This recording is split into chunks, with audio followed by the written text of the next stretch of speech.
Good morning, happy Monday, and welcome in to the world's greatest Group of Five college football podcast. This is the Group of Five guys. And if you're new here, our mission is to be the voice for the Group of Five football programs that the mainstream sports media just absolutely refuses to be. We need everybody's help to do that. We need you to hit the follow button on all the social platforms at Group of Five guys. Go to YouTube, Apple Podcasts, Spotify, wherever you get your best podcasts. Subscribe to the channel, leave a 5-star rating and a review. Most important thing you could do, tell your family and friends all about us. On this episode, things got a little hostile with some post-game handshakes, with some on-the-field player-coach interactions. We're going to talk about a little bit of that. Navy goes down again, starting to ruin my anger for the whole Army-Navy non-conference game that they're going to play. Playoff picture starting to become a little bit more clear. We'll talk about plenty more. Hope you enjoy the show.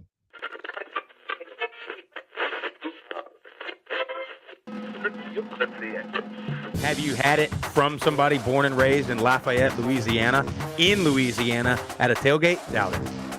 I said Michael Pratt has got to show up and play, and boy, did he. 394 yards, 4 touchdowns, 48 rushing yards on the ground, and another touchdown. Projected getting drafted between the first and third round. That's incredible. That's impressive. The wide receivers are absolutely stacked for the Group of Five. Yeah, I really appreciate you do for the Group of Five programs, and I think it's great. I think we should get more of this. But you guys are on the forefront of this, and I'm thankful for this. I'm glad that you're talking about the Group of Five because I think they get overlooked. But it's a ton of fun to watch a guy go to the NFL from a Nevada or a Colorado State or a Middle Tennessee or an App State, and fans follow that kid.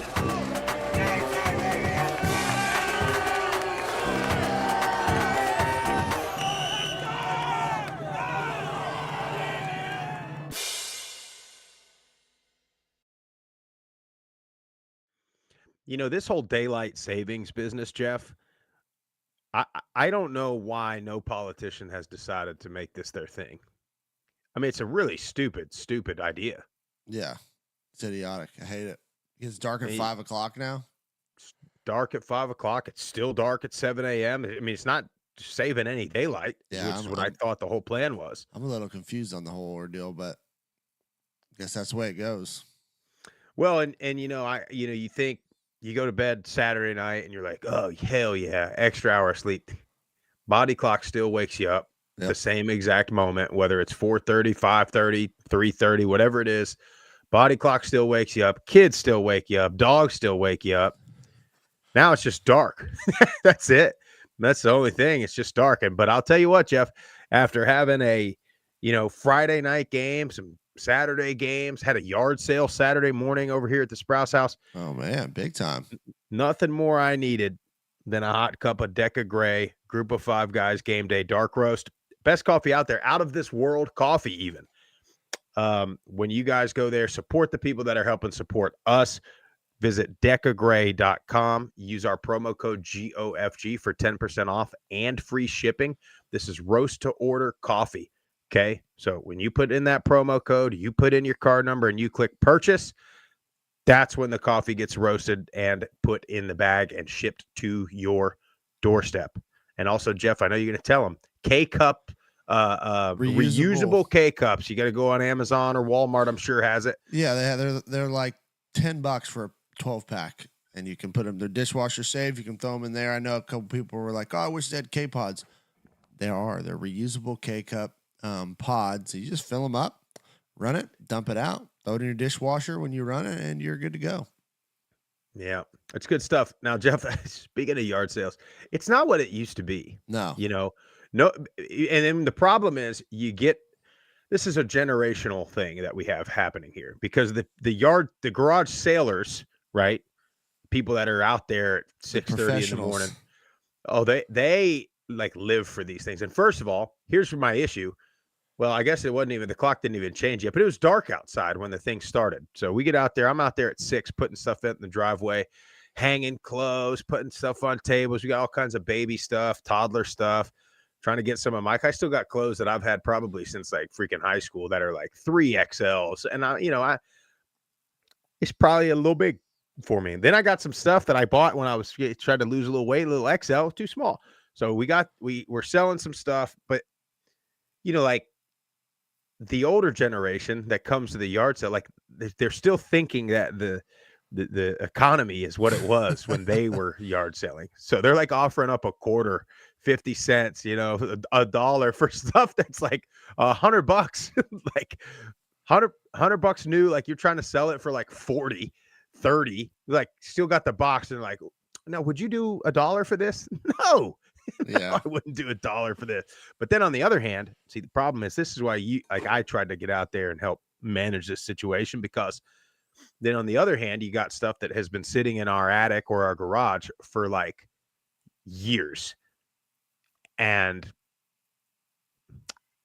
my family is unwilling to part with it for a low ball number. And I'm just like, you want to make $1 on it, or you want to throw it on the floor back in the attic, or do you want to donate it? It's like, just get it out of here. I would pay these people to take some of this That's stuff. what I was going to say, is that what you're going to end up paying in gas to take it to the Goodwill later. Yes. Like just correct. take it off my hands. I don't want it.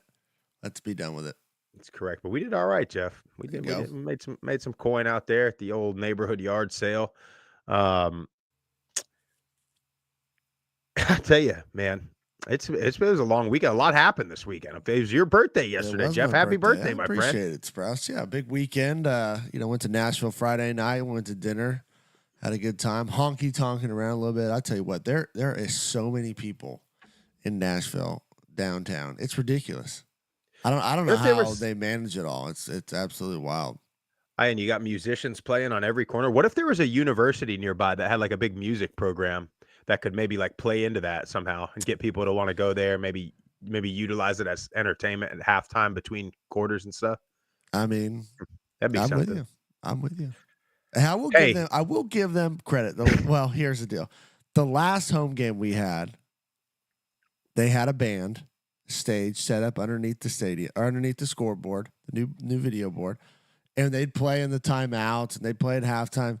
Only problem was the sound system's so bad you can't hear it. Oh man, you gotta fix one thing at a time, Jeff. That's the mission that we're on. Baby steps. Yeah, one thing at a time. Well, let's get into some headlines from the weekend. Yeah, so, crazy. Top thing on my mind is my two second tier of fandom teams, South Florida and FAU. Did you see that coach's handshake between Golish and Tom Herman? Did I see it? Of course I saw it. Now, see, I like it. Now, Tom Herman is known to be kind of petty. You remember back when he was at Texas and they were playing, I can't even remember who they were playing. Missouri. I want to say Missouri. And remember, he was like, whatever celebration the QB was doing, Tom Herman was like mocking it on the side. It was like something he was like, something real weird. That.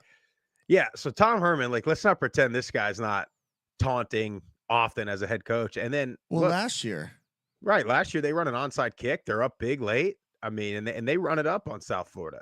Golish, I got to tell you, I liked it a lot. I did too. And he looked him dead in the eye and just gave him a nice, firm, full hand handshake and just kept walking. Didn't say anything. Not a word. And then Tom Herman tried to chase him down.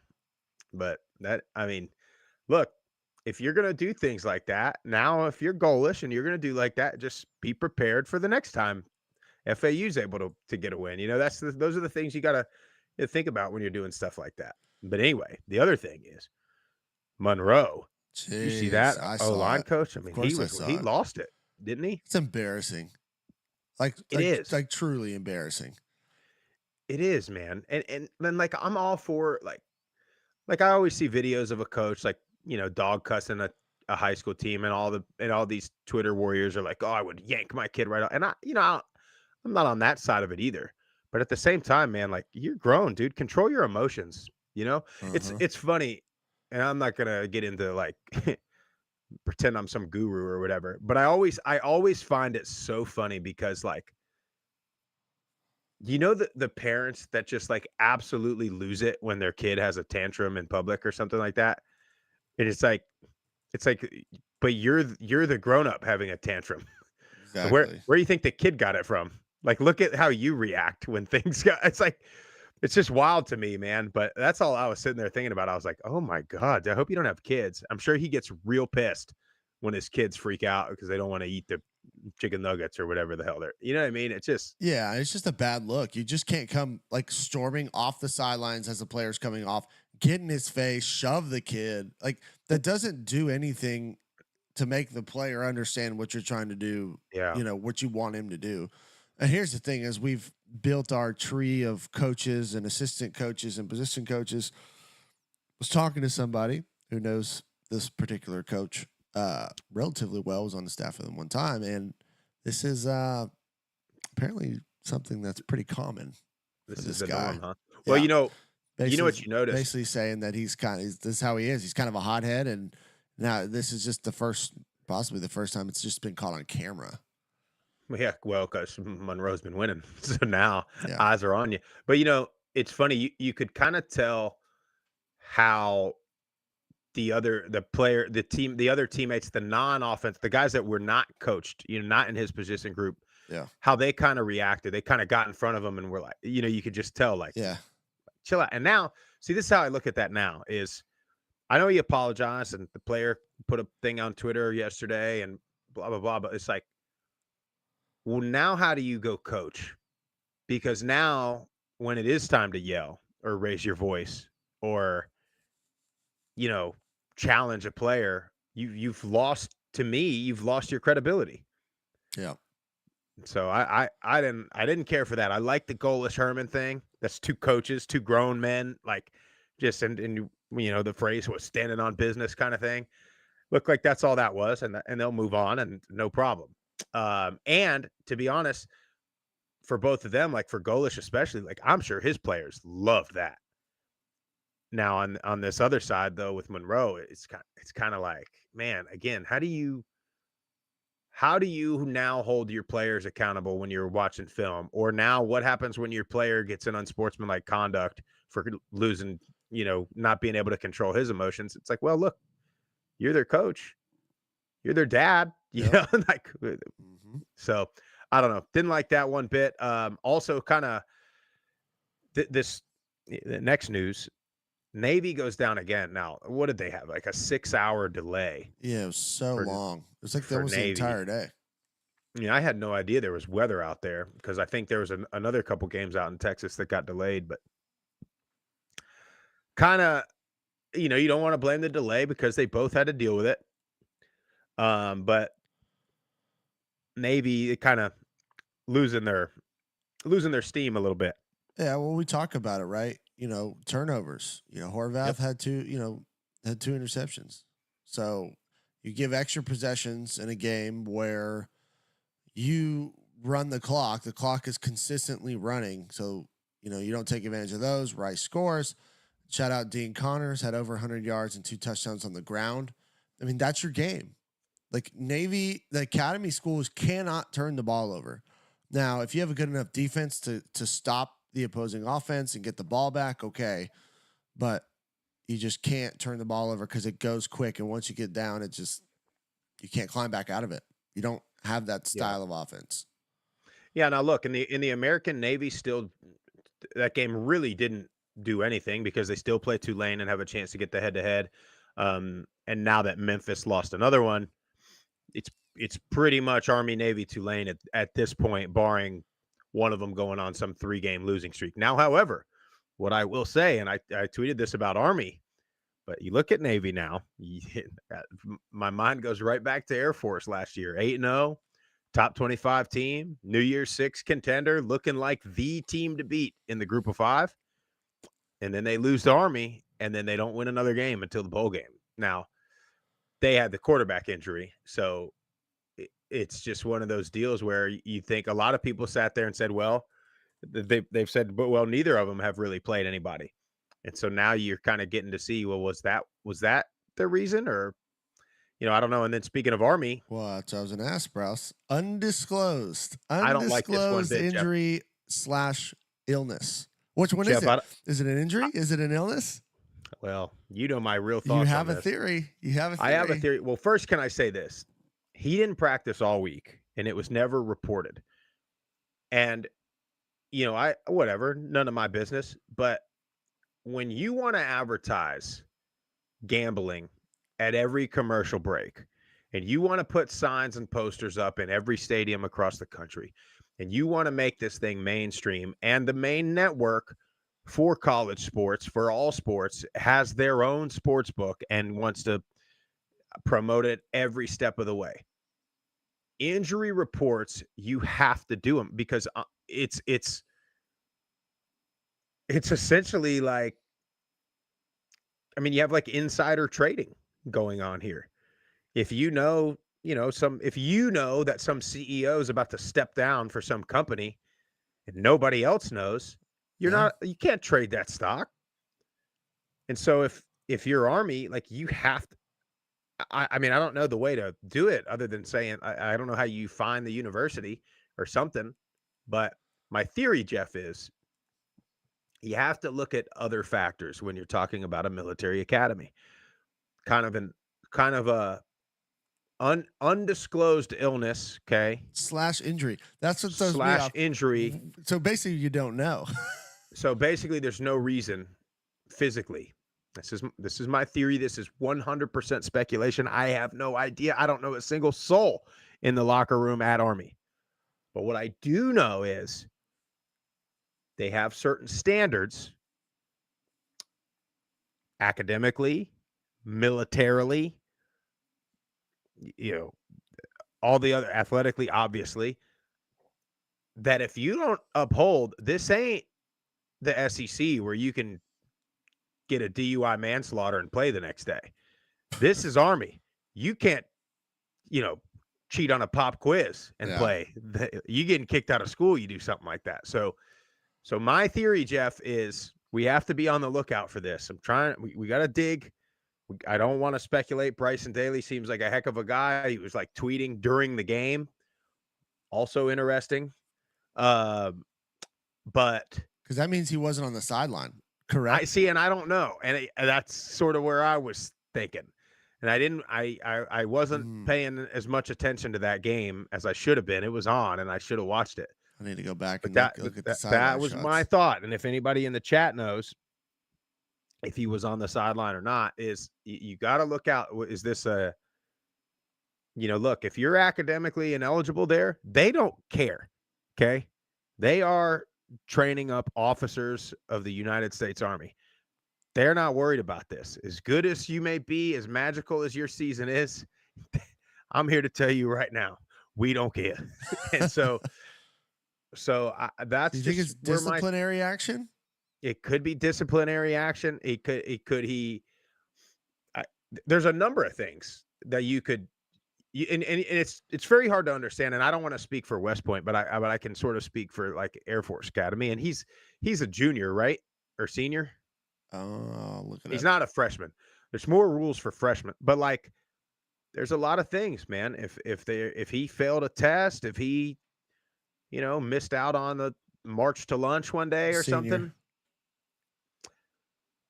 There's a lot of things that your average college student could do, would do, does do that you cannot do at a place like that. That's all. And again, I don't know, so I don't want to like accuse the kid of something and start a rumor. I just it worries me that we have an undisclosed illness / injury. They didn't say illness. They didn't say injury because again, he didn't get hurt in the last game, right? Not that we know of. Undisclosed illness. Something to keep an eye on moving forward. In my first year at the academy is when the swine flu broke out. You remember that? Oh yeah. That was the first scam pandemic. Dude, like, you're in basic training. So you're 18, you leave high school, your parents drop you off and you go into basic training in the first year I'm at prep school. I think basic training at prep school is like 6 weeks. At the freshman year, basic training is like 9 weeks or 10 weeks or something like that. So you take your phone, you got nothing. You got no computer. Facebook is like just coming out, but you don't have a computer. You don't have that. You don't have a phone, whatever. And then they have one day, like in the middle of basic training, that's like you get a day off. You get to go out in the town, and like usually you have like a sponsor family. Well, the damn swine flu broke out in the middle of it, so they canceled that for us. Mm. So you just have your day off, and then naturally once you got into the school year, you could tell the people that do these kind of things, like the injury fakers, they all got the swine flu as soon as you got a tough task to handle. And then so they leave my smart ass out there to try and be the robot that they were looking for. Was not good for our squadron. But anyway, what else happened, Jeff? A lot happened this weekend, and I'm mean, trying to do these. You had multiple top 25 teams go down against Yeah. unranked opponents.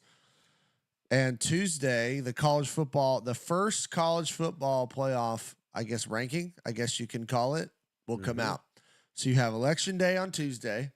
You have college football playoff rankings. Look, I don't know if there's riots in the streets. I don't know what's causing them, but I can tell you this. If Boise is ranked at 12, I may lose my mind. And I may go storm. I I may go storm right where they're the going Capitol. to be. Jeff, be careful. I mean, you got the college football playoff, you got the election, and then you got MACtion happening. You got 4 teams trying to play football during this. Wild. And we ain't gonna find out about the election until Thursday. Yeah, that's what they do. They get you all excited. You're gonna think. I'll tell you what's scary, Jeff. Be careful. No. This is fine. Everybody, honestly, I don't care what side of the aisle. Like, if you go on Twitter right now, you like both sides of the aisle are like landslide. Yeah. Like there's no, and it'll probably be about 50-50 like it always is.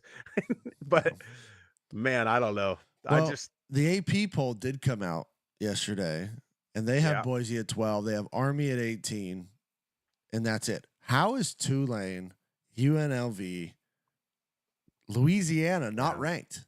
Yeah. I mean, I know why. I know why they don't rank them, but they should be. I'm telling you right now, they would. Yeah. Boise, we're going to get into Boise here in a minute, but the more, the less group of 5 games that are on national TV, like I'm having, when I put my dual screen up, like I'm trying to watch, like I'm trying to be rational and unbiased. And like, so I'm kind of have some of these other games on, and I'm watching these guys that are, these top 5-star QBs. And I'm sitting there just thinking like, buddy, boy, like, this is not me being biased. Like, Boise's better than a lot of these teams. Yeah.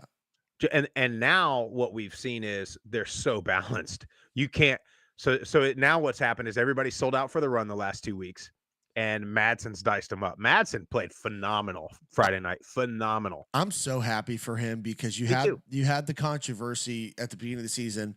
Malachi Nelson, this 5-star freshman coming in, and we were like, guys, nobody knows about these 2 guys more than Spencer Danielson and Cutter and that coaching staff.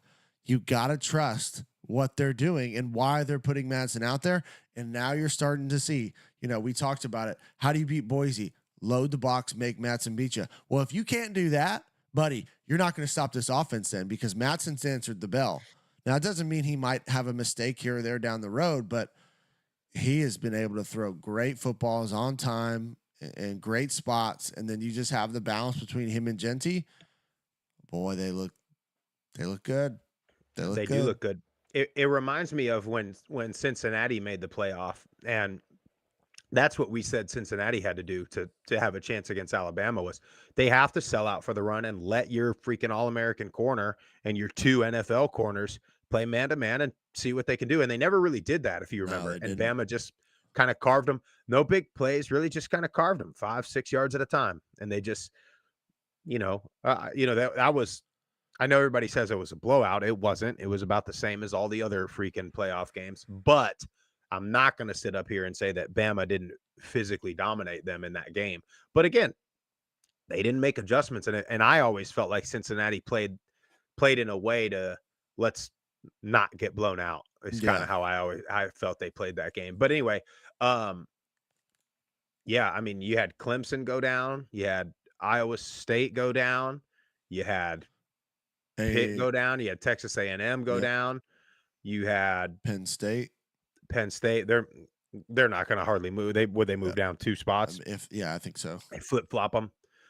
I mean, and that's one of the games I tried to watch, and I've always thought Big Ten football was just awful. It's just so boring to me. It just doesn't Doesn't do move it the for me. needle. And it's not about me not liking defense or wanting points, like because I'll sit there and watch a Navy game, or I remember back in the day when there was that LSU Alabama game that was like 9-6, I think was the final score, and I loved that game. It's just something about Big Ten football that just does not. I don't know. I'm sorry if you're like a Midwesterner or whatever. No, I I can't agree. do it. But I was watching that game a little bit, and I mean, like, which one of those QBs is very good? You know what I mean? Like, what? Yeah. I'm just not seeing it, and I don't. And again, if you sell out for the run, you've now seen Boise, Madsen, Latrell Cables, Cam Camper. I mean, they're carving people, and Genty's still getting 150. I mean, he's just not getting 250 anymore. Yep. So, but anyway, we'll see. We'll see what happens Tuesday. I'm interested to see how different the committee goes from the AP. And then that's going to be I think now at this point, barring something crazy, right? I think Boise is obviously your favorite. I think you have, as far as in the committee's eyes, I think for a playoff berth, you'll have Boise, in my opinion, the winner of Army Tulane. Now, if something weird happens there, then I don't know. Then your doors are going to open. Louisiana, I think, is your outside of that. I still think 2-loss Tulane would get in over a 1-loss Louisiana, even if they're both champions. The question mark is when we get into this Mountain West and talk about Colorado State, because They can play spoiler. that's who's going to be. Yes, they can. But all right, let's talk some of these games real fast. We talked about South Florida and FAU in the American. South Florida, I mean, they went down there and dominated. And again, we talked about South Florida. They haven't lost yet to a team that they weren't supposed to. So keep an eye on them to rattle off a bunch of wins here. And You're looking at probably an 8-4 team. Yeah, shout out Bryce Archie too. No Byron Brown, but comes in over 200 yards passing, 3 total TDs, just got it done. And I think Golish, this was a game he really wanted, and I think he echoed that sentiment to his team, and they answered the bell. Really, really put it on the Owls. They sure did. And then that Army Air Force game, Air Force had a chance to tie that game at, I think, 10. And really they played well defensively, but you saw how Army looks without Bryson Daly. They got to get him healthy or out of trouble or whatever the hell's going on. They got to get him back. But again, Air Force had a chance. They threw a pick in the red zone, and that kind of put the game away. So Memphis. I'm off. I mean, I'm off the train. I try to get back on the train. They've just been inconsistent, even in their win, even when they've won. It's just odd. They're an odd team to watch because they're very good. Like they got talent really good all players. over the place. So then, did you see Blankham? He hurt himself celebrating. No, I didn't. That? Yeah, he scored a touchdown and he tried to do like a 360 something or other, and his knee hyperextended in the end zone. Oh, that's always good. Kind of tells you the story of what happened in that game. Remember that kicker from the Tampa Bay Buccaneers used to do that? Yep. Martin Gramatica. You remember that guy? I sure did. He would hurt himself. He hurt himself like multiple times celebrating a chip shot kick.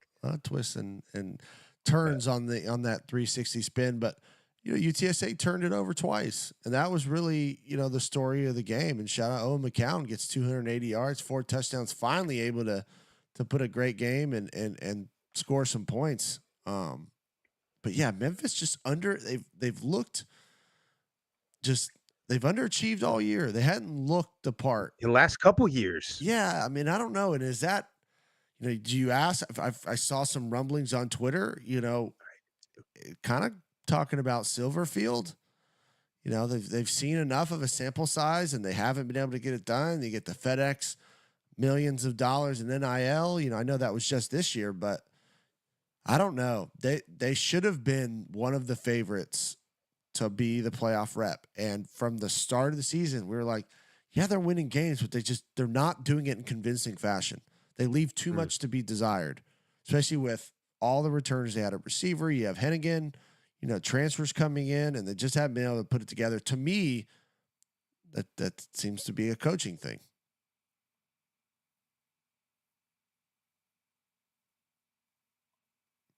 But having a little technical difficulties there. Yeah, I just don't know. Memphis, we're just gonna have to wait and see. But pretty much their spot for the playoff is done after that. Move on to UAB absolutely crushing Tulsa. The Fighting Trent Dilfers. I mean, this was a big win. They needed this for them. Well, they really needed this more for Trent Dilfer's sake. I was hoping Tulsa could really win this game. I thought they had a chance, but Jalen Kitna comes out, throws 6 touchdown passes, over 400 yards. Really just a dominant performance by him. Cam Shanks, 5 catches, 153 yards, 3 touchdowns on the outside. I'm just wondering, where was this offense the entire season? Is this a result of Tulsa just being not a very good team? Or, is this UAB finally waking up and Dilfer figuring out a way to score points? Probably a little bit of both. Anytime you score almost 60, you're going to have a great chance to win. Let's see if we got Sprouse back in here. Yeah, I'm back. There we go. I don't know what happened. I thought I lost you.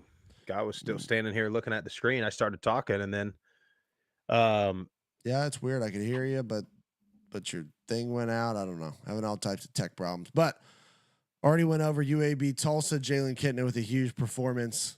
Yeah, Jalen Kitna. Can I say one point? Because I brought up Martin Gramatica and kickers. Yeah.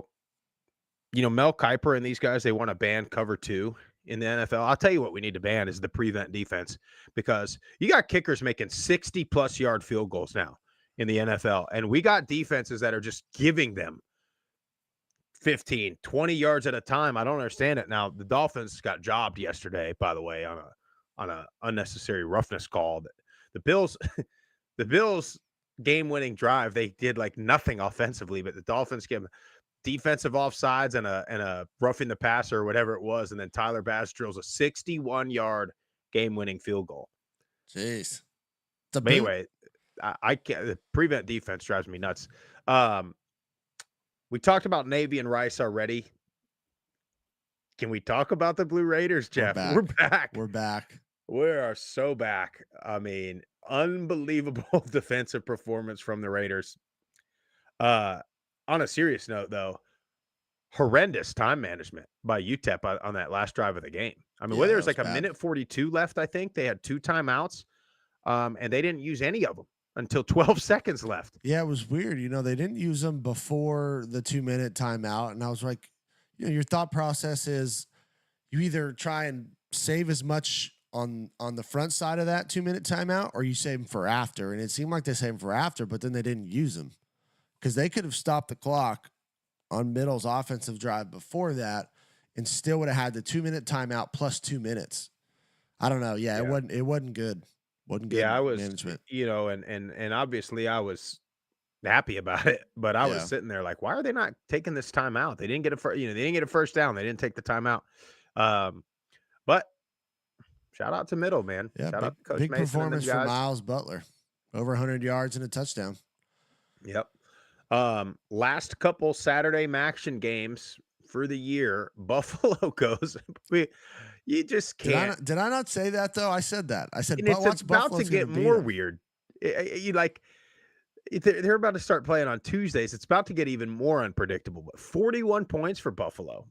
I mean, we're gonna watch. We're gonna start getting the Maction scores of 41-30, of 48-42. Like, it seems like when you get into the Tuesday midweek games, just hammer the over on every single MAC game, because there's not going to be a whole lot of defense. There's going to be big plays.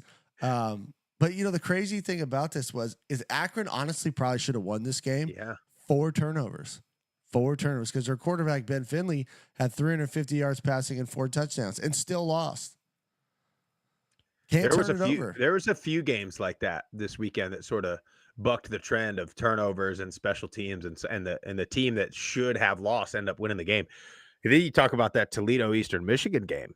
What an ending! Wild. I mean, Toledo goes down and scores what you think is the game winner. Okay, they go up 7 on the road at Eastern Michigan, and then Eastern Michigan completes the Hail Mary for the game-tying touchdown, and then they decide to go for 2. Now, hindsight 2020, I get it. But what's the rule? You're at home, Yeah, you play go for the overtime. tie. You're on the road, you go for the win, especially in my opinion, when you've got all the momentum now. Toledo is drained at that point. They think they have this game won, and then you go and score.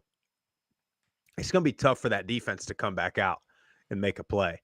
So, yeah, if you're a team that you've been up big and they come back and take the lead on you, you're like, let's go for 2, let's win this thing and get out of here. I get that. But you just took all the momentum.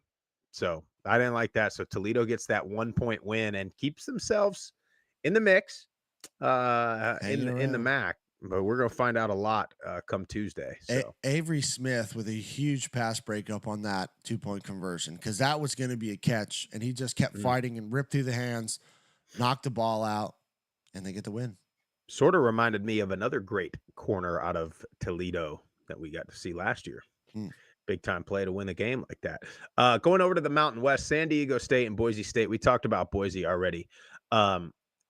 And we talked about this game and Madsen and Caples and Camper and how they played. Have you seen the battles that we have going on Twitter right now? Because you should see the Oregon people and these other people. There's so much stuff on Twitter. I want to back up a little bit because you commented on Danny Cannell's post. I did. And it's so funny. They all have these points, and Danny Cannell's an ACC guy. So he's up there talking about, the committee and the collusion and all this stuff. And I'm like, I agree with you. But he's talking about it from, it's like they get to their conference, but nobody else, not the group of 5. Yeah. Us, the ACC, we're getting shafted here. Not you guys though. And then you look at the Oregon fans are just delusional. I don't know if it's even Oregon fans or because I think Oregon fans would probably be looking at Boise right now and being like, I really don't want to play them again. I think that's, if they're reasonable, that's what they're thinking. But, somebody tweeted a screenshot of that game and just put like, anytime people ask, is Boise for real? I'm just going to post this screenshot. And then, oh my God, they came out of the woods, Jeff. Oh, that was week 2. Oregon had to figure some things out. Oregon is so much better than they were. And it's like, well, maybe they are. So is Boise. But yeah, Boise just announced a starting quarterback that nobody thought was going to be the starting quarterback. Then they didn't hardly throw the ball. Madsen, I mean, they were awful in the air in that game. And so it's just funny. It's like, yeah, everybody gets better. I mean, that's why you wait till you get into the conference. It's not necessarily because you're playing conference opponents. It's because you've got some stuff figured out. You've worked through some kinks. You've got rhythm in the season, and then other teams have injuries. And that's what they said. That's what they were going at too. Oh, well, but the depth now this late in the season, which is typically fair. Although I will say they all bring up 5-star this recruiting class this. And I'm sitting here thinking like, well, Boise's backup quarterback is the #1 recruit in the country. So just in case it's all about recruiting rankings and stars, that's the guy that couldn't beat Maddox Madsen out. So, and I definitely think, they've got some injuries up front, Boise does, but you figured out multiple facets of your offense that you did not have in that game. And again, Oregon seems to be better too. Like I'm not denying that fact, but it is just wild to me to hear people's not even excuses, just their reasoning for why they think one team is good and one team is bad. It just baffles me. They're smoking a lot up there in the not there out west in the Pacific Northwest. It is a big. We didn't talk about this. There was an odor in Toledo, Ohio all weekend too, Jeff. There was lot of marijuana happening in that part of the country, which was very unexpected. I mean, a lot of cigars, I don't know if it's legal or not there, but a lot of cigar smoke. There was a lot of cigar smoke too, but very interesting. Jeff, have you ever seen a defense give up 412 yards rushing to just 2 players and win the game? It's wild. You ever said Wyoming and New Mexico? Dampier, the quarterback, runs for 207, 3 touchdowns. Eli Sanders, the running back, runs for 205 and 2 touchdowns, and they lose. I mean, this is one of the ones. I mean, know. it was just a back and forth game, and you're thinking, I mean, you look at New Mexico's stat line between Dampier and Sanders because that's really all they did. They didn't really do anything else. But just Wyoming finally being able to score 49 points. I mean, their offenses looked abysmal all season, but hey, you figure out a way to get it done. New Mexico's defense has been pretty porous all year as well. So not much defense being played, but Wyoming gets a win. well, they got a big game coming up here in a couple weeks. They do. And here's your, it's a back and forth game, but here's what did it for you for New Mexico. As good as their offense played, their last 3 possessions, pick 6. Okay. They're up 10. They throw a pick 6, get the ball back. They go 5 plays. They punt. Wyoming goes down, takes the lead. New Mexico gets the ball back. They fumble. That's your game. So your last 3 possessions, as good as you've played all game long, you do that in your last 3, and that gives you the loss. Hawaii and Fresno. Are we off the Fresno State train? Yeah, they got some things to figure out. A lot of rumblings in Bulldog land about, is Skipper the guy? Can he do it? Yeah, just another loaded roster. They just haven't been able to get it done. And I know, like, you lost again. You've lost Tedford, one of the greatest coaches of all time in college football. But you got to figure out a way, make this roster go and be able to win ball games, because this was a very winnable ball game. You're at home. Hawaii's coming, long plane flight. You have all the reason to win this game, and you don't. And then you hear some other rumblings on social media about, lack of facilities, lack of resources, similar stuff that we, have heard at Middle. And they're supposed to be going to the Pac-6 or whatever it is currently right now. So I don't know. Not a good look for Fresno State. Hated for him, but credit Hawaii. Came across the pond and got a W. Well, Hawaii's run defense, or their whole defense, Fresno only had 176 yards total offense. Hawaii, remember when they played Boise State? Remember when they played Boise State that one night? And we were like, their defense is playing pretty well early. But the main thing, they had a PAT blocked. That was the difference in the second quarter. I mean, that's your 1 point. Just for Fresno not to be like, to have whatever you just said was weird, absolutely wild with how much talent they have on that roster. Yeah, it's weird. Now, here's your team out in the Mountain West, Jeff, out in a place called Fort Collins, sitting there at 4-0 in the conference. They do not play Boise State. They do not play UNLV. Their remaining schedule is Wyoming, Fresno State, Utah State. As of right now, you're looking at a Boise State, Colorado State Mountain West championship game. And Colorado State has a chance to really mess everybody up. I mean, really mess everybody up, because they're not going to, barring Louisiana losing a couple times in the last couple of weeks, barring Tulane and Army going down a couple times, that's not going to be your representative in the group of 5. So they have a chance to really screw it up. Now, if they mess around and lose one of those games, then I think UNLV will get the nod based on tiebreakers and rankings and things like that. But I mean, they'll probably be favored in all 3 of those. I would imagine. And then here's the other part. Boise, they got 4 games left. One of them being Oregon State in the last week of the season. That's an interesting one. That's not an easy. Yeah, it's not not an easy win. But look out for Colorado State, and they have started figuring this thing out, and their defense is what's been surprising. Yeah, their defense has been showing up, because Fowler Nicolosi didn't even have a touchdown pass. But Avery Morrow, 2 touchdowns on the ground, really getting that run game going. You lose Torrey Horton for the season. Hate that for him. Probably your most explosive player, not only on offense, but on special teams. But they're just finding a way. Norvell's defense is showing up. Nevada's offense has been good this year with Brendan Lewis. But they just figure out a way to win. 4-0 in conference. I mean, they have everything they want right in front of them. They just got to keep the momentum going. Yep. You gotta, for all of these teams. I'm very interested to see that final week, that Thanksgiving week, when you have your schedule gets thrown off a little bit. You play in front of typically a lesser crowd. You have students not going to be there. It's going to be a little bit different. Weather's going to be cold. Look out for that weekend to be some of those games where there's not as much energy going on. Look out for some upsets that week. So be careful, everybody out there. You got to stay dialed in.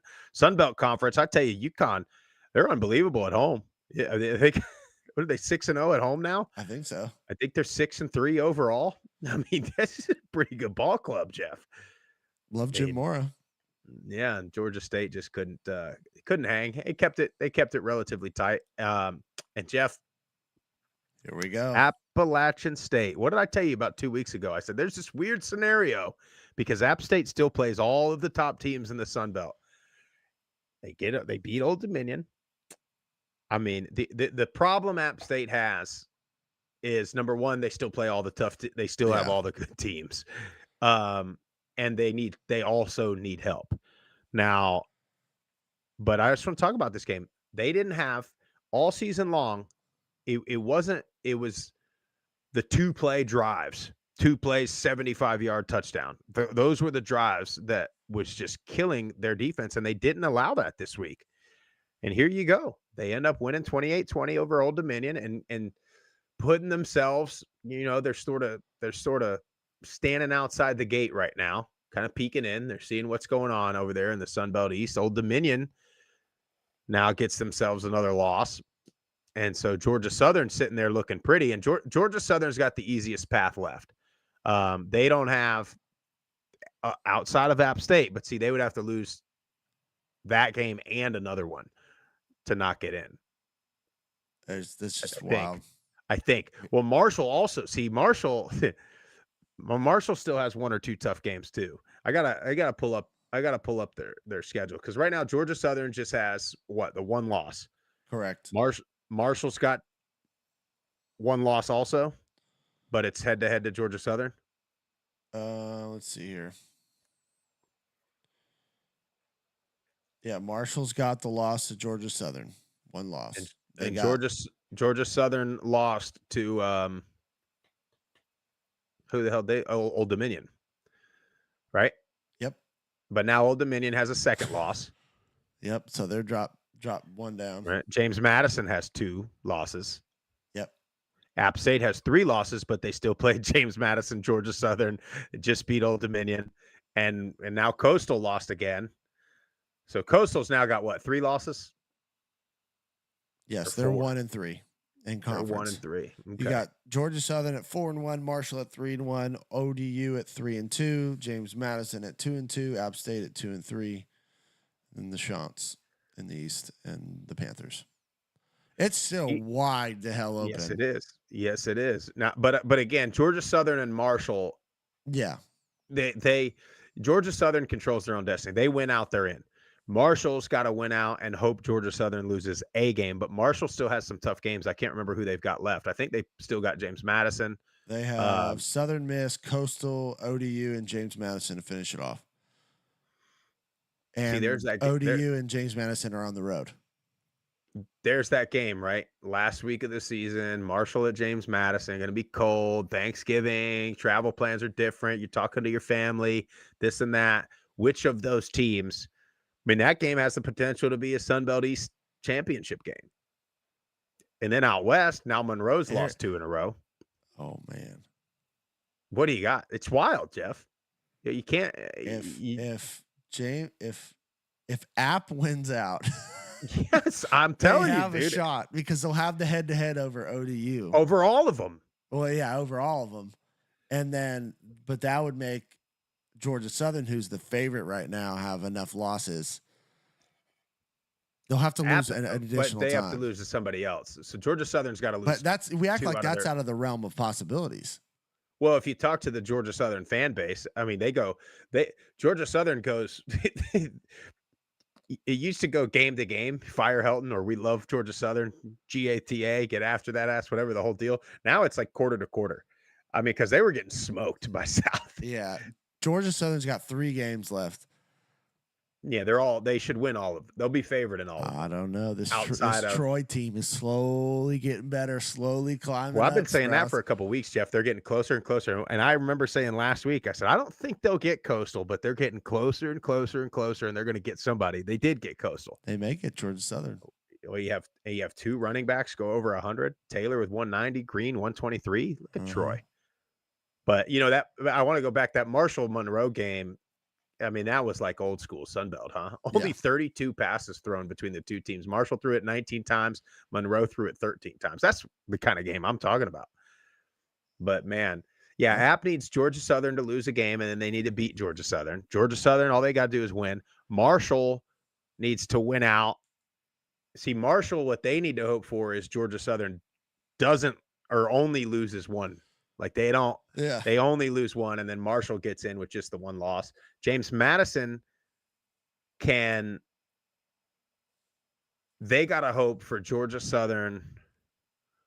I think because Georgia Southern beat them head to head. So they got to hope Georgia Southern loses 2. And then they win out and beat App. It's going to be wild. Just let me know on like November 30th where we're at, where we stand. But then out west, I mean, it pretty much looks like Louisiana.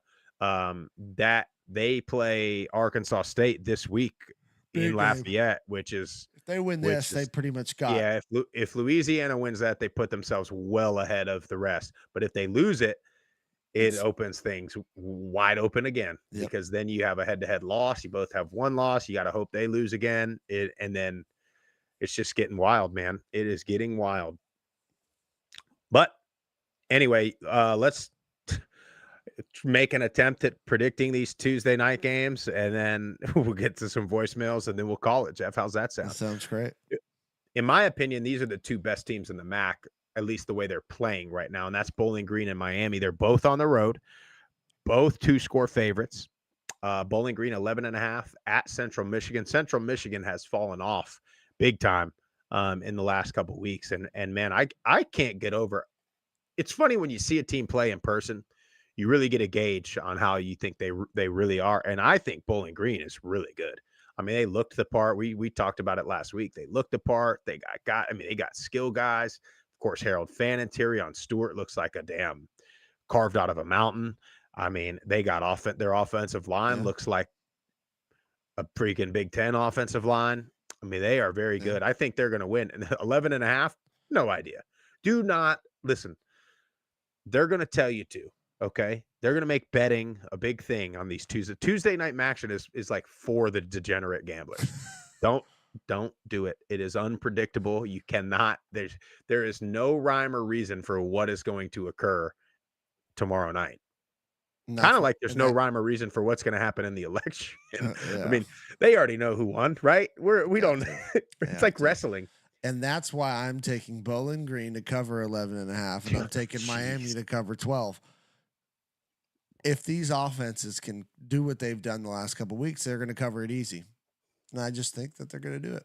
I'm going with it. I'm sticking to it. I'm one of the degenerates, and I'm going to stay on top of it. I'm going to keep feeding the machine, and one day I will be able to retire because I'm going to hit the biggest parlay. You're going to hit the big one, huh?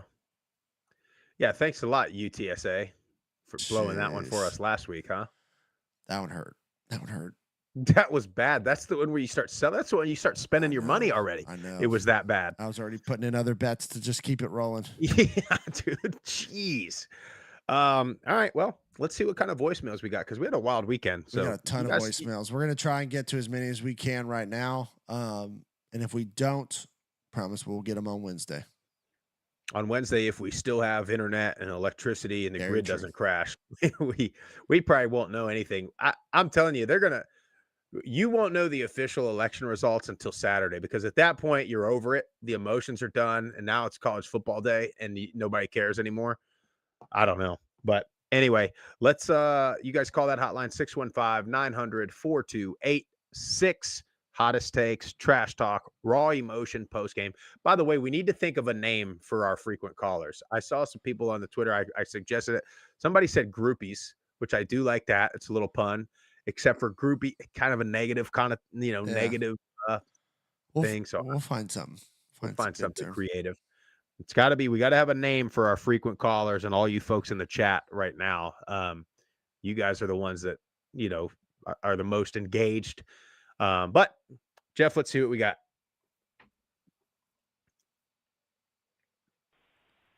Group 5 guys. Second time, long time. USS Pipe 05 from Boone, North Carolina. All I got to say is, Colton Joseph, welcome to the Rock. Staring at the stadium right now, everybody leaving. Good Mountaineer win. 28-20. Took care of the ball. Got some turnovers. Showed up. Bend don't break. That's Mountaineer football, boys. Love what you guys do. Go Group 5 guys. Go Mountaineers.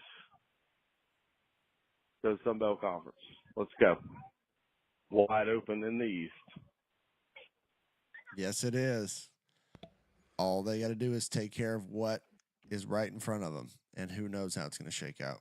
And they play Thursday night in Conway, and we know how good that game has been for the last 3 or 4 years. It's been awesome. So that's going to be, and all this could be over with real quick. Yeah. What's that? Said I bet App wants a little payback too. Boy, Sean Clark, he likes playing with fire. I think I'm getting a little excited thinking about it, but I'm just very cautious, very, very cautious here. What, an App State, Louisiana Sunbelt title game in Lafayette at a tailgate? Boudin, Andy Gator, Andy Gators, the roux from the deep fried turkey from the previous week, saved over a span of a week, just marinating and marinating. Jeff, I'm telling you, pal, well, something special. Maybe we'll get down there. We'll see. Let's keep it rolling. Group of 5 guys. This is Ben. Just finished watching Wyoming take down New Mexico in New Mexico. I don't think I saw one single person take Wyoming to even cover the spread of 7.5 in that game. Can't really blame everybody, but I told you, new starting quarterback Caden Anderson looked pretty good. Redshirt freshman came in, the offense looked competent and efficient. Got a win when we really needed it. We're not going to talk about the defense, though. 49-45, I think the final score was. But Devin Dampier is really good. But that's what we needed to see moving forward with this season. Give me a little hope we can maybe pull out one of the next 3. Go, Pokes. Appreciate it, Ben. Yeah, Devin Dampier is going to be a hot commodity here in a couple weeks, Jeff. Yes, he is. I wonder what that NIL payout's going to be. Somebody was literally calling the hotline right now. I didn't you patch him in. I'm just wondering who. Are we able to do that, Jeff? I have the ability, but I wasn't going to. You people, you groupies gotta correct your language before we start doing live calls. True. That's very true. Especially looking at Zachary Branner's in there. There's no telling if it was him. It's been fairly clean the last couple weeks, so as long as the Cajuns keep winning, Terry's just calm, cool, and collected. That's right. Keep moving. What's up, Group of 5 guys? It's Brad. How about those Blue Raiders? Fly across the country, have a great pillow fight, pillows with bars of soap, and beat up those miners. Somebody said about me licking rocks. No. The Blue Raiders licked those rocks. Oh, yeah. So that was great. And then Sprouse, you were spot on, but about 6 weeks late. Troy won a game. Congratulations, Trojans. And Appy State, you're rebounding from all that nonsense with the weather. Got you a win over the much ballyhooed ODU. They were who we thought they were. And Appy State won again. So a good day in the Group of 5. Thank you again for the podcast. I don't know if I'd be paying attention to these games like I am now if not for this podcast. I got a Group of 4 buddy over, and he watched some of Middle Tennessee. He's been hearing about the Group of 5, so we're trying to spread that religion. So keep it up. Hope we have a great night, and looking forward to the podcast on Monday. Go Blue. That's it, Brad. You just got to keep spreading the gospel, my friend. I can't tell you how much I love getting Middle Tennessee engagement on here. It's great. You know what I mean? Yeah, it really is. But it's guys like that are going to get another one and another one and another one, and they're going to keep coming. And you're going to have that one fan from every school that's like the voice, right? Yeah. Like Joe always says, we're the voice for the group of five, and these guys are the voices for their programs. But yeah, damn it, Brad, I was right about Troy, wasn't I? 6 weeks too late. That's how you know he's a regular listener. Yeah, that's right. That's right. Hold on, he said something else I wanted to talk about. What else? Oh, yeah. Trying to bring your buddies over. Don't let them watch Middle and UTEP, Brad. We got to, because they're going to watch that and be like, I've been telling you, this is not the same level of football. You got to let them watch, the Boise's of the world. Honestly, it has to be, I've said this for a long time. You get a good production crew on the TV. You get a good color and analyst on the game, and you get a full stadium. Those are the ones you watch, because those games look the same as all the other ones. So I'm interested to see what happens with this playoff, who you get. Can we get a Gus Johnson? Oh, God. Can we get a Gus Johnson call? Ashton Genty. He would go nuts for Genty. Be great. But let's keep it rolling down the pike. Group of five guys. Brett from Fort Collins checking in. What a win. I can't emphasize enough the need for bowl eligibility since 2017. Big win. Started off rocky, getting beat up by some very good teams. And everybody was ready to jump off the old bandwagon. But things are looking good. 4-0 in conference. Looking up to Wyoming for the border war game in 2 weeks on Friday night. Can't wait. Excited to see what happens. Very proud of my team tonight of a very dominant win at Nevada. Just great stuff. Team looked poised. Team looked ready to play. And ready for the border war. Can't wait. You Wyoming fans, let's go. You guys have looked better the last 2 weeks. Put up 49 against New Mexico, but hey, let's play it out. Let's see what happens. See what the border war is this year. Can't wait to see what happens. Love it. Proud to be. God bless Group of Five. God bless Group of Five guys. Let's go. Tony, that border war has a lot of implications. yes, it does. It's funny. They were getting real close, and he mentioned it, to hopping off the Jay Norvell train a little bit. I mean, and I think a lot of that stems from losing to Colorado again. Yeah. I think a lot of it stems from Colorado just getting all this hype and seeming to be trending in a positive direction.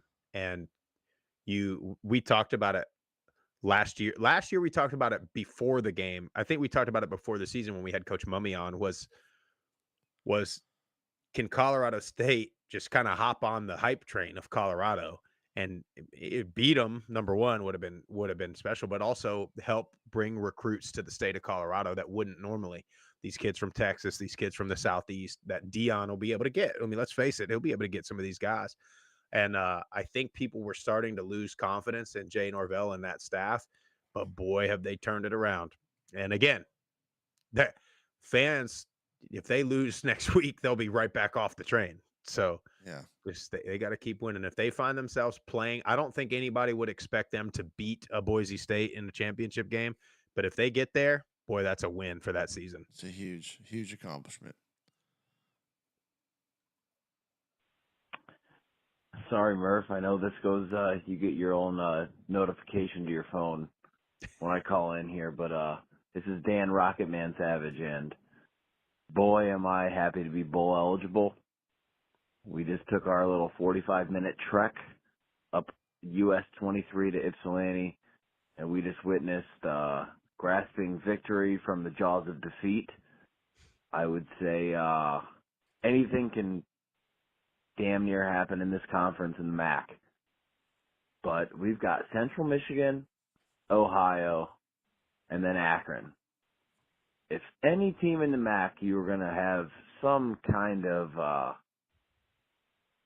any kind of perceived notion of who's going to do well in the future, I would say, why not the Rockets, right? Toledo, anything's going to freaking happen around us. Why not Toledo go 6-2 in the MAC, 9-3 overall, and make this championship run even more special? When you doubt us the most, we lose to Bowling Green, we lose to Buffalo. Hey, we're not done. Jason Candle's not the worst coach in the world. He's not fireable at all, as the fans would want you to believe, and we're going to do it this year. 11-3 Rockets, bowl win, MAC championship win. Let's go. What's crazy about that is that would be a fantastic season, and it's not like like he said, it's not the craziest thing to ever conjure up scenario-wise in the MAC. We're going to end up getting Miami and Toledo again, aren't we? I mean, probably. After everything shakes out, that's what you end up getting. It's funny how it works like that. You just get this all over the place. You get us up here making predictions and picks, and then all of a sudden it's like, same couple teams that have been winning this thing are right back here. But by the way, how did his parlay do? Because he had like a 12-team parlay he didn't win. that he put in. He didn't win. No, he didn't win. No, I think we probably would know. We would have known if he did win. Yeah, 100%. So let's keep going. We'll try and knock more of these out. Another week, another win, another game where we didn't trail for a single second. Army, once again, if it flies, it dies. We clipped the Zoomies, knocking them down 20-3 at Mikey Stadium. A lot of talk about what happened. Bryson Daly wasn't in. It was reported 2 hours before the game. He's got some sort of foot infection, so he sat out. Our QB2, Dwayne Coleman, he came in a little shaky. The offense isn't quite what it was. Here's the thing. It's not that Coleman's not good. It's that his use in the scheme is always under shotgun.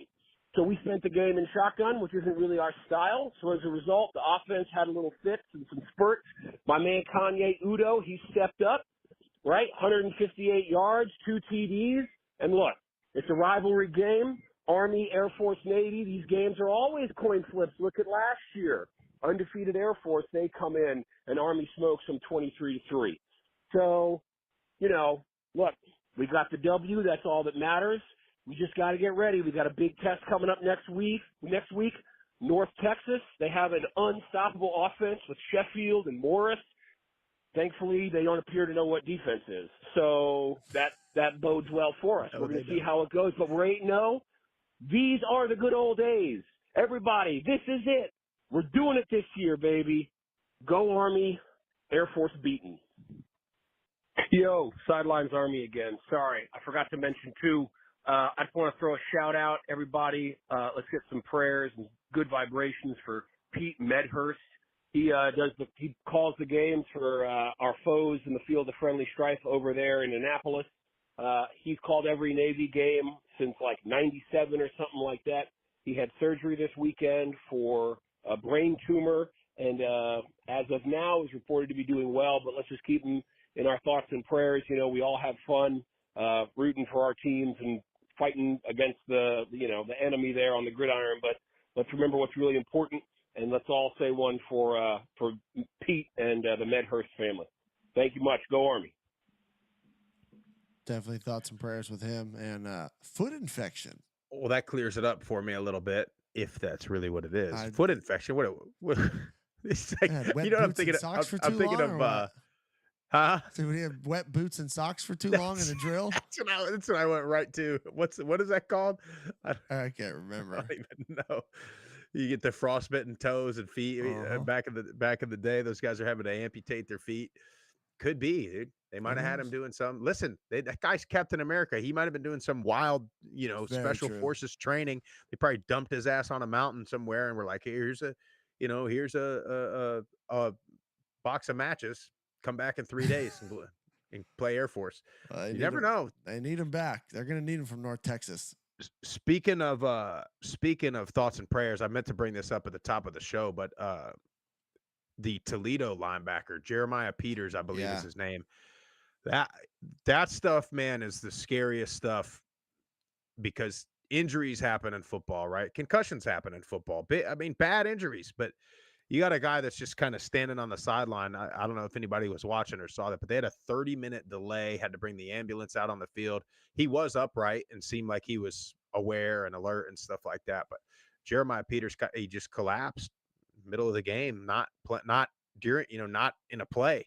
So thinking about him, it all, they all remind me of that DeMar Hamlin thing and all these. I don't know if it's being reported more often or it's happening more often, but you're seeing players have these, I don't even know, like heart things that are happening. And I'm not here to blow a conspiracy whistle or anything like that, but prayers to him. Hope he gets better. Yeah. Yeah. So hopefully he can get back on the field. We're going to try and knock out our last two. Let's get them done. What's up, fellas? It's Zachary Brenner. I know it's been a while, and it's been a rough season for us, but, realistically, it was gonna, that phrase rebuild year, right? I couldn't be more proud of a team. Young men playing their asses off. They've, week over week, have improved drastically. I'm proud of Trojan Nation coming together and actually seeing that now, and it started last weekend, right? Going in at halftime down 20-plus points. Could have easily, thrown the towel, continue to get your butt whooped, and, just said whatever, right? But that team came back last week, fought back, took the lead back, heartbreaking inning last week, had to make a decision at the end of the game. To come back to this week, to beat Coastal's 4-3, but, a pretty decent Coastal team. Shout out to Steeple, we got the series lead. We're up 2 games now on you, buddy. So shout out to Steeple PC. Hope you had a couple flights, like I said, on me. But man, proud of this team, how they fight, the improvements. But damn, shout out to the offensive line. 342 rushing yards, 2 running backs, over 100 yards rushing. I take that for 1,000, Alex. My God. Hell of a day up front. Shout out to Caleb Carbine, a Troy guy, offensive line coach. Shout out to him. Shout out to the big guys up front. Shout out to Coach Parker, first conference win. Man, let's keep stacking these wins. Let's keep stacking improvements. End the year on a high note. I'm damn excited for my Troy Trojans, man. Hell of a weekend. Shout out. Had a lot of good phone calls this year, but hey, just damn proud of this team. Thank you. Appreciate you, Zach. Good to hear from you. Yeah, that's the Troy team we're used to. Ground, pounded on the ground, a lot of rushing yards, play stingy defense. That's what you need to do. Get back to. Well, you go look at. To me, I think the example you have to look at for Troy right now is Louisiana, right? Napier comes in there, they build a great culture, they win a bunch of championships, and then he leaves, and then they sort of take a step back for a year. They have a down year, and then they get a little better the following year, and now here they are looking like the favorite in the conference. So I think Troy has to look at that example and hope that that's what happens at Troy. Summerall wins a couple titles, leaves, take a step back. You're going to improve next year, and then maybe you're contending for a conference title. In the chat, real quick, Jabari Jones. He always come in here at the end of the show and ask about Kennesaw State when we've already talked about the conference. Look, Kennesaw State, they beat Liberty. That's going to be the highlight of their season for sure. For Kennesaw State, you want to look at: do you have the resources? Do you have the depth of the Sam Houstons, of the Jacksonville States that have been able to come in and be competitive right away? I don't know that they do. I don't full transparency, I don't know a whole lot about Kennesaw State. We may have to go up there this offseason and get a firsthand experience of the building, meet the coaches, all that stuff. But they're in a place where they can get guys, whether they be transfers or just looked over. You can go to Buford and get maybe a guy that's not even starting on that high school team and probably come in and compete at Kennesaw after a year or two. So we'll see. You can go down to South Georgia, Valdosta, or any of those places, or over in Alabama. A lot of good players out there. Yeah. So they can find a few of them, get a nice core group. They can contend. All right. Let's hit our last one and get out of here. Group of 5 guys, Joe Judkins here. Boys, we singing the fight song once again in Troy, Alabama. Put that chicken broth on the stove, brought it to a rolling boil, and made dumplings out of the crystal chandeliers. I mean the coastal Chanticleers. There ain't nothing better than Chanticleers and dumplings to celebrate a victory, boys. Hats off to my Troy Trojans for rising up at homecoming to play the best game we played all year. First time the O-line's been the same for 2 straight games, and this showed. How about that 2-headed rushing monster of Damian Taylor? 28 yards for 190. Yes, 190 yards. And Gerald Green, 19 carries for 123. Somebody better get some outstanding performance of the week votes it by God this week. 511 yards on offense, 2 penalties for 25 yards, and just barely 300 yards given up on defense. Boys, here's to the school we love. We are Trojans, one and all. We will always fight for victory. Enough of my singing. I'm just happy, by God. I need to hear from Steeple. Where you at, Steeple? Where you at? Shout out to Middle Tennessee, UTSA, Georgia Southern. Looks like Applewhite's on the hot seat at Fuck South. Also to App State and Marshall. To Army. Just keep rolling, Knights. And to Boise State. Broncos, you got the banner now. Run, baby. Run and get this done. Huge shout out to UAB as the Fighting Trench finally win a game. And finally to you guys, Group of 5 guys, for what you do, how you keep us focused on what is at stake for the Group of 5, and how we become more relevant. Keep doing what you do, boys. Keep poking the bears of ESPN and CBS Sports and the idiots like Tim Brando and Danny Kanell, whose bias towards the Power 4 is always based on a hypothetical preseason poll printed in August that uses last year's outcomes to predict this year's results. Some pokes never learn. You guys keep preaching now. Keep preaching. Can't wait to see you live from a campus near us soon. Go Trojans. Appreciate it, Joe. Great call once again. As always. Great call for Joe. Take us home, Sprouse. That's all we got, guys. So we'll be here Wednesday reporting on Bowling Green, Central Michigan, and Miami, Ball State. And then we got some Wednesday and Thursday games, some big Thursday night games. It's a big week, man. It's November now. Now is the time to really put your stamp on this season. But look, guys, thank you, everybody that was in the live chat. Thanks, everybody, for listening, for watching. Make sure you hit the like button, hit the subscribe button, whether you're watching on YouTube, listening on Apple Podcasts, Spotify, the Varsity app. Make sure you subscribe to the channel, tell your family and friends all about us, and make sure you follow us on all the social platforms at Group of 5 Guys. You guys have a great Monday. Have a great week. We will see you Wednesday morning.